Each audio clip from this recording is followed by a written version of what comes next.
So as we're sitting here waiting now to find out what this whole speech is going to be, or what the whole event's going to be, Matt, you had a good observation that just on the surface of it, ABC News is ordinarily on their network television. They want to make money on their primetime lineups on Friday night. And the fact that they're preempting it with this is instructive to you. What do you think about that?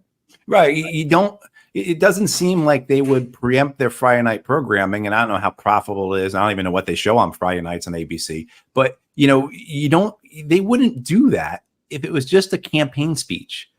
Joe Biden in the last week on many occasions now, including here in North Carolina, he came down to North Carolina to Raleigh, town over from me, the day after the debate, and gave a fiery campaign speech. He was reading off a teleprompter, but that he was sticking with it in all his statements, everything that has come out of the White House, all his surrogates were behind the president, where Joe Biden is our man. All their people across the internet and on television and radio and in print, all the surrogates, all the people who are part of the Democratic Party machine, adamant that Joe Biden is our man. But then, of course, you have many people behind the scenes saying he needs to step down. And you have many previously very loyal media figures, Joe Scarborough, I think, being one of the top ones, as well as seemed like almost the entire staff of the New York Times. There have been, major newspaper editorials calling for Joe Biden to step down.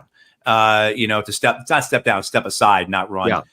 So this, getting back to this idea, though, of why would they, ABC, as we were discussing, rearrange their schedule? As you were telling me, this conversation between Stephanopoulos and Biden was originally meant to be something on Sunday morning. Why would they bump that up to a Friday if it's just going to be more of what we've seen for the past week? More of Joe Biden saying, I'm not stepping aside. I'm fit for this. I'm ready for this. Let's do it. So that would be kind of my assumption, is that he's going to make a pretty important announcement that he is stepping aside. If you look at what's said on Twitter, which you always have to have several shakers of salt, not just a few grains, but several shakers of salt. But it's so divided, you can't tell. There's no certainty in any of this, right?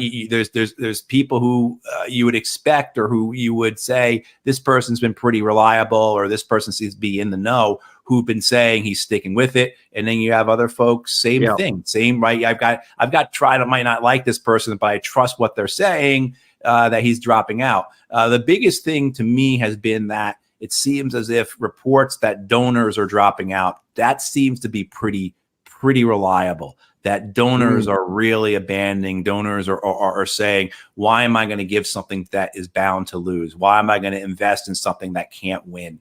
I think for us as the American public, and for the rest of the world watching, you have to really understand that this is where we've gotten to with our politics, where that this is even being considered that he will continue to run. That helps explain a lot of things, right? That helps explain a lot of things about the U.S., not just its foreign policy, but its economy, its healthcare system, its national debt, right? You want to understand, how do we get to $34 trillion? Look at that debate last week. I'll tell you how we got to a debt of $34 trillion. I want to ask you a specific question. In fact, on that very North Carolina speech you referenced there a second ago, Biden said something that I thought was very telling, and I'd like your opinion of it. So first of all, here's what he had to say. But I know what I do know. I know how to tell the truth.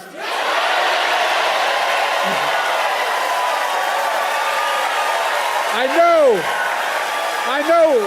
know right from wrong.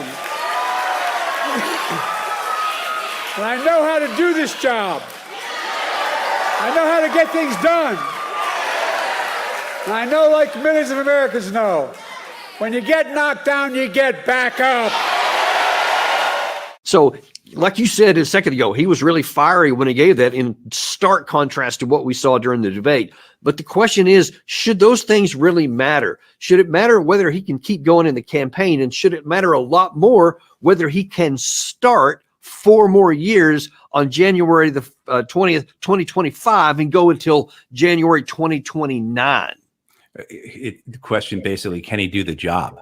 right? Yeah. If this is a question that he was lost his vision, even if a question of like he lost his ability to speak entirely, he had a terrible accident and had aphasia, but otherwise was competent.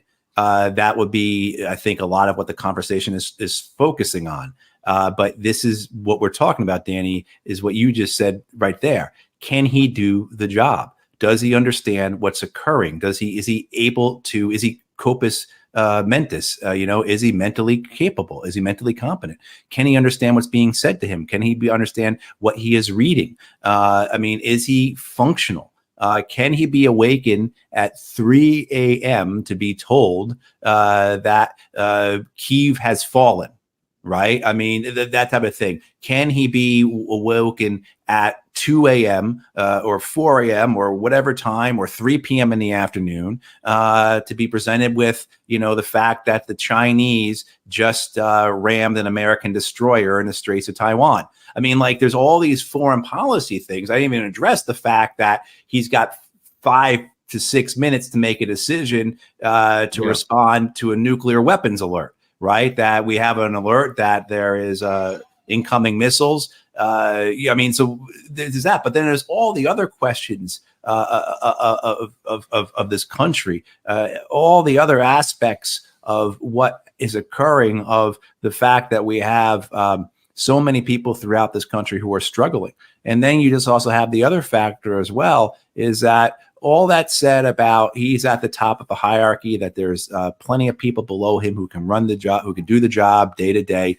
Well, that's not what we elect. We elect a leader. And if people don't have trust, and as this comes down to it, for the American people to have trust in their leader, they don't have to like the guy, they don't have to vote for him or her, but they need to have the appreciation that this person has the capability to do the job, that they can function. And then that's just for the American people. What about everyone else around the world? How they view America, how they view the United States? Can they trust a leaderless United States of America? Who would? So the dangers here, and of course, it gets into just the aspects of how we view ourselves and how the world views us. And this is just one more chapter in a book that is continually being written about how the decline of the American empire mirrors the decline of the Roman Empire. And people are making all kinds of comments about that now. But, there's a lot of comparisons made to not just, So let me ask you a different question.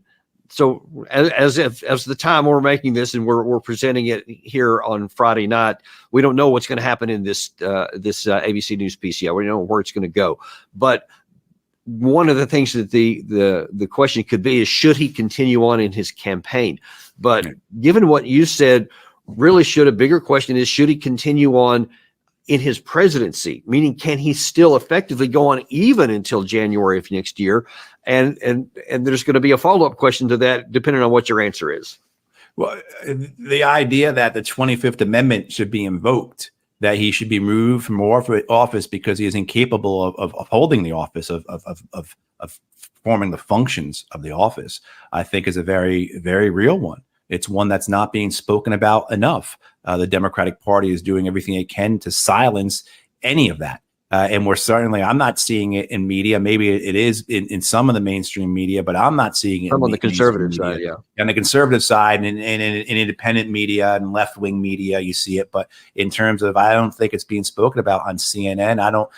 Prior to them introducing or speaking about what the president said, I doubt the ABC News people, whoever is on that panel with George Stephanopoulos to talk about what his conversation with the president, I doubt any of them are going to bring it up. But certainly after seeing the president, not just in that debate, but what we have seen throughout his presidency, this is a man who is in cognitive decline. It's very clear. You can either believe your own eyes and ears, or you can believe what the Democratic Party is telling you.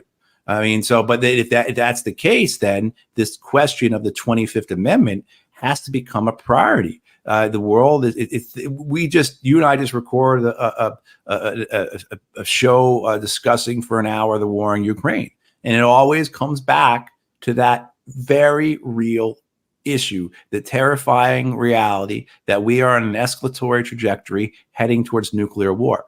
Everyone who knows anything about nuclear weapons, nuclear war, Cold War history, et cetera, everyone will agree that this is the most dangerous moment we have been in the atomic age since the Cuban Missile Crisis. Yeah. So there has been no other point in the last 62 years that we are in such danger of nuclear war than right now. And that's including all of the episodes of very real tension, say particularly in the early 80s between the United States and the Soviet Union. And we have a man in office who is showing very real and has been. It wasn't, if anyone is surprised by what they saw on Thursday night, then they really need to reevaluate their media choices. Like if you weren't aware of this thing, the media you're consuming has been lying to you. They've been covering up. They've been protecting Joe Biden. And when you have something like that, you can't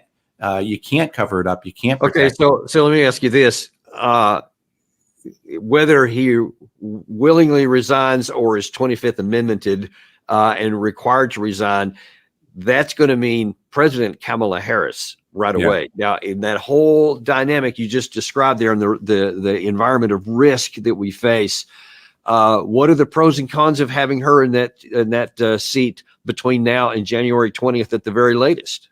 Well, she's very unpopular. She's very unpopular and all those things.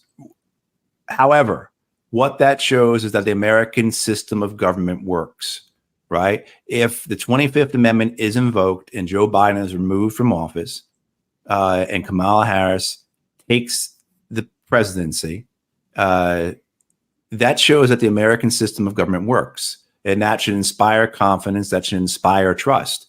The obverse of that, the juxtaposition of that, of course, is that it's not invoked. It doesn't work. And we have a doddering, incompetent, mentally failing man who should not be the president of the United States, not be overseeing, say, 5,000 nuclear weapons in the Oval Office.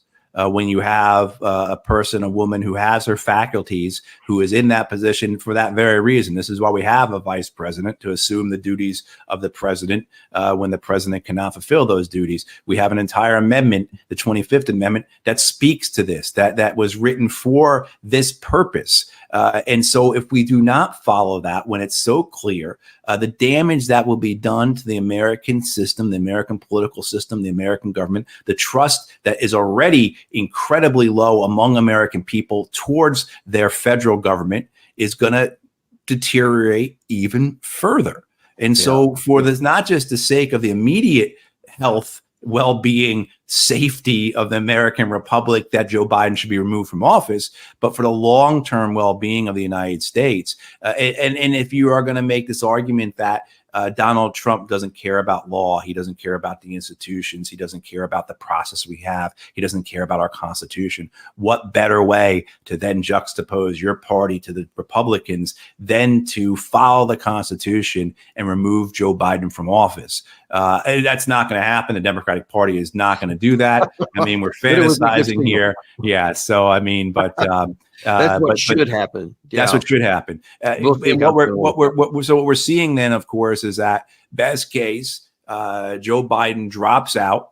And there should be no shame in that. There's no dishonor in that. Agreed. Look, the story that can be written about him is that this is the Democratic Party can tell this tale about how Joe Biden came out of retirement, stepped up to take on Donald Trump. He was the only one who could do it. Barack Obama brought him in because Barack Obama knew that he was the only one who could do it. On and on and on. You can tell that story. It's a fine enough story. He did it. He beat Donald Trump. He rescued the nation, and now he's handing it off to a successor. We have to remember that I believe, Joe Biden said when he was running 4 years ago, he was only going to be a one-term president. Yeah, there's no dishonor in him stepping aside. No. There's no lack of dignity in that. And there's a political story. There's a narrative. There's a win in this if the Democrats had the smarts and weren't so greedy, and that it had some integrity that they could pull off. But they won't do that. They'll cling to it. Basically, I think we're in this position because the Democratic Party, the elites of the Democratic Party wanted to maintain the status quo. for their own short-term interest, and that you have tens of millions of Democratic Party members who are cultish, who belong to the tribe, who are on the team and won't think any other way. Either they're incapable of thinking any other way, or they're afraid to think of any other way. And so that's propelled the Democratic Party to this point. And this is why we're sitting here waiting to hear what Joe Biden says tonight. Well, that's exactly where we are. And we'll bring this part here to a close because it's just about time for that event to start. And we'll all be watching it very carefully when it does. We'll come back on the other side with some other guests to try to analyze what actually did happen. But thanks, Matt, so much for coming on tonight and giving us your thoughts before we go on to the event. Thanks, Danny. And we will see you guys all on the other side. Thanks for being with us here in this pre-show. And we'll be back on the other side once we know what actually did happen. We'll give you some more analysis. Thank you very much. See you soon.